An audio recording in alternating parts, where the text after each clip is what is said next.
Dahil nga sa napakaraming magagandang lugar na meron ng bungabon, kaya binabalik-balikan ito at dinadayo ng mga turista. Lalong-lalo na ngayon sa panahon natin, ako po, talaga namang ma-high blood ka sa init. At sino nga ba namang hindi marirelax sa ganyang napaka-peaceful na lugar?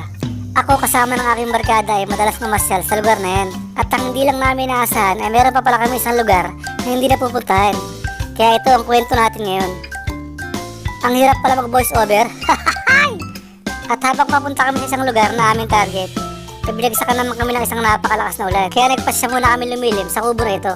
Siyempre habang nagpapatila ng ulan, kwentuhan, tawanan, at nga pala, dito yung last time na nag-vlog kami sa kubong to. At sa kasamaang palad, lahat ng pinuntahan naming resort ay fully book na. Kaya ang nangyari, ay naligaw kami sa lugar na ito.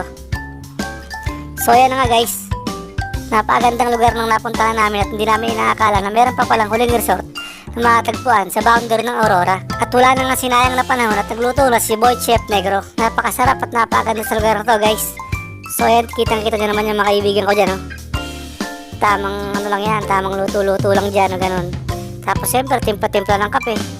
At hindi makukumpleto ang lahat, siyempre kapag walang coffee ko.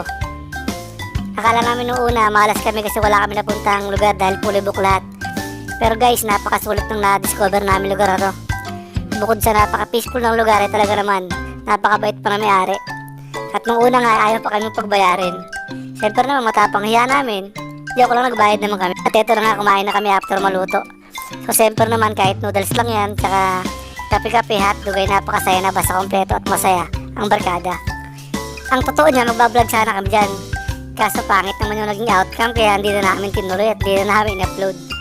So gusto ko lang sabihin sa inyo na meron sila ditong tinatawag nilang hydroponic garden. Yes guys, meron dito. At napakabait nga na may-ari talaga naman.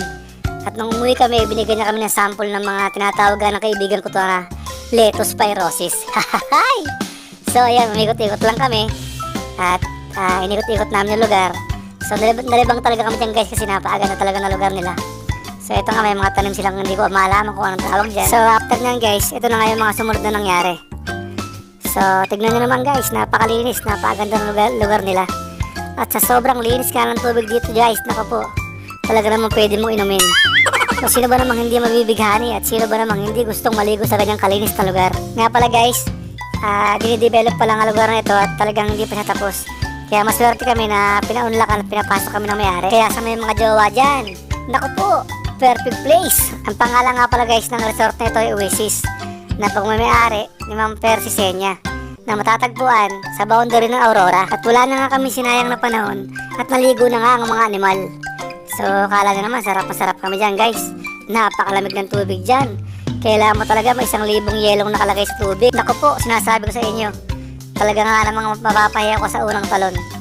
So eto na nga yung mga animal, medyo pumaporma-porma ng konti, tumalon na nga yung isa. So yun o, kala nyo naman sarap masarap yan. Sinabayan pa ng isa, bumalik yung dalawa, ang gilas. Pero guys, talagang sobrang napakasulit ng lugar. Feeling mo talaga napakalaya mo pag nandito ka sa lugar na to. So nainggit na nga yung isang kawatan, tumalon na rin o. Yun o, sarap. Ginaw na yan pag-ahon guys. So ito na nga, medyo kwento-kwentuhan muna kami dyan. Tatalon-talon pa isa o. Whoop! Gwapo, parang si Ding Dong Guantes ha. Kahirap pala mag-voice over guys, naku po, hindi ko na talaga ulitin to. Isipin mo yun, 4 na minuto ako nagkasalita mag-isa rito para akong gago. At siyempre, maraming salamat sa panonood.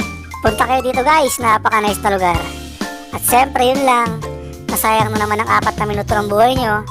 Bye bye, chup chup, I love you all!